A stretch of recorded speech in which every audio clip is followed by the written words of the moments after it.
Meus queridos, tudo bem com vocês? E hoje eu separei aqui os principais mitos relacionados à medicina e sobre a saúde pra gente rir, comentar e também informar um pouco, porque muitos deles ainda são tidos como verdades. O primeiro deles é que nós devemos tomar 2 litros de água todos os dias para manter-nos hidratados, o qual é um mito muito comum e um dos mais famosos dessa lista, mas na verdade o que a gente deve consumir são 2 litros de fluidos que podem estar aí nas comidas, em sucos, em qualquer tipo de alimento. Esses 2 litros eles estão aí na conta total, não necessariamente precisa ser água pura. Outro mito muito comum relacionado à nossa saúde, sobre o nosso corpo, nosso organismo, é que raspar os pelos faz com que eles cresçam mais grossos e mais escuros. Isso é um grande mito que já foi comprovado em várias pesquisas, que na verdade é basicamente meio que uma ilusão de ótica. Por quê? Porque quando o pelo ele cresce naturalmente, ele cresce com a sua ponta.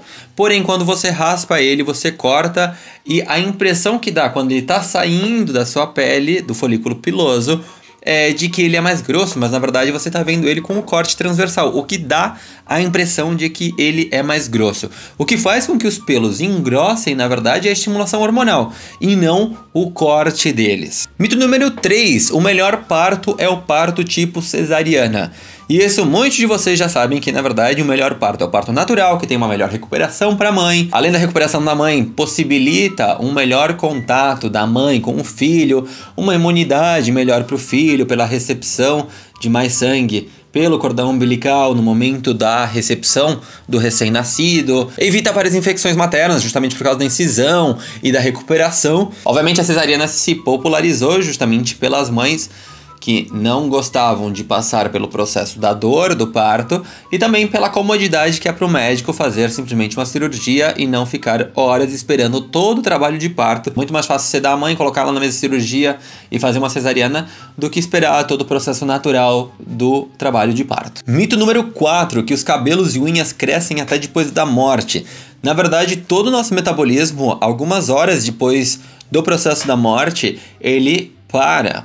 O que acontece e que dá a impressão de que os cabelos e as unhas crescem depois que a pessoa morre é que, conforme o tempo passa, o corpo humano perde líquidos, e isso faz com que a pele se retraia e dá a impressão de que a unha cresceu, de que o cabelo cresceu, mas na verdade o metabolismo do corpo humano ele parou algumas horas depois da morte. Outro mito é que celulares causam problemas dentro dos hospitais por causa das ondas eletromagnéticas. Na verdade, isso já foi comprovado em diferentes pesquisas da engenharia biomédica, em que, na verdade, para que um celular cause problema, por exemplo, num ressonador, ele tem que estar a um raio entre 1 e 4 metros daquele aparelho.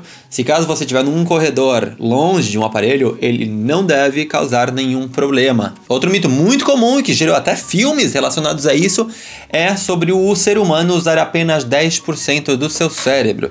E isso já foi comprovado também. Os queridos companheiros que gostam de radiologia, técnicos em radiologia, em diagnóstico por imagem, estão aí para comprovar de que a gente utiliza todo o nosso cérebro. O que sim a gente tem que distinguir é o uso da massa cerebral com a nossa capacidade cerebral. Graças à plasticidade do cérebro, a gente não tem como calcular exatamente qual é a nossa capacidade cerebral e quantos neurônios em paralelo estão sendo usados, a corteza e tudo mais. Mas isso não quer dizer que a gente só utilize 10% do cérebro. Sabe quando você é pequeno e você acabou de almoçar, tá num verãozão, você quer pular no rio, na piscina, na cachoeira, e os seus pais não deixam, dizendo que vai dar má digestão? Pois é, isso também é um mito muito comum quando a gente é criança, principalmente, o qual frustra muito as crianças por não poder se jogar na piscina depois. O que acontece é que durante a digestão, parte do fluxo sanguíneo muscular é redirecionado para o trato gastrointestinal justamente para efetuar a digestão. A origem do mito vem com relação às águas frias. Quando nós sentimos frio, o nosso organismo é obrigado a produzir calor, e uma das funções de tecido muscular é justamente a contração que gera calor, o que faria com que esse sangue que é redirecionado do tecido muscular para o tecido digestivo, na verdade, permaneça no tecido muscular para a produção de calor, o que a sua vez não favoreceria o processo de digestão. E obviamente todo mundo está muito acostumado com aquela típica frase de mãe de tá frio, tá fresco, leva um casaco, senão você vai ficar resfriado. Na verdade, o frio não causa resfriado nas pessoas, e sim os mais de 200 vírus que causam resfriado. O que sim tende a acontecer é que durante o frio a gente geralmente está em ambientes fechados, o que favorece a circulação de vírus num mesmo ambiente pela falta de circulação de ar, fazendo com que seja mais fácil o contágio dos vírus que causam resfriado. Estalar os dedos causa artrite. Então, com respeito a isso, a articulação que a gente tem entre as nossas falanges possui um líquido chamado líquido sinovial, que ele está presente em diferentes articulações do nosso corpo. Isso diminui a pressão justamente dessa articulação e libera certas bolhas de gases que estão dissolvidos no líquido sinovial, que é justamente o barulho que a gente está muito acostumado quando a gente estala os dedos. Isso não quer dizer que estalar os dedos gera artrite, porém sim, algo que não é mito e sim é verdade, é que estalar os dedos engrossa, entre aspas, as juntas. Movimentos repetitivos de articulações podem deixá-las mais rígidas e dessa maneira mais grossas, o que talvez seria a razão pelo qual dizem que estalar os dedos faz com que as juntas fiquem mais grossas. E para fechar com chave de ouro, o grande mito de que café cura a ressaca. A partir do momento que você consome mais que 1,5 gramas de álcool por hora, que é a capacidade do seu fígado de metabolizar o álcool, significa que você vai começar a sentir os queridos sintomas de um querido porre. Existe um grande mito dizendo que o café, como ele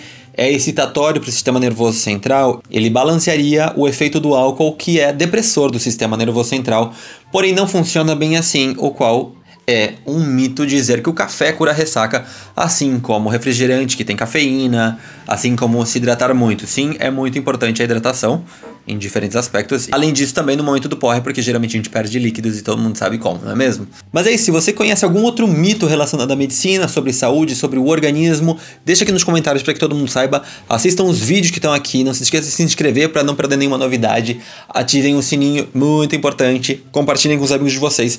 E a gente se vê na semana que vem. Até mais. Tchau!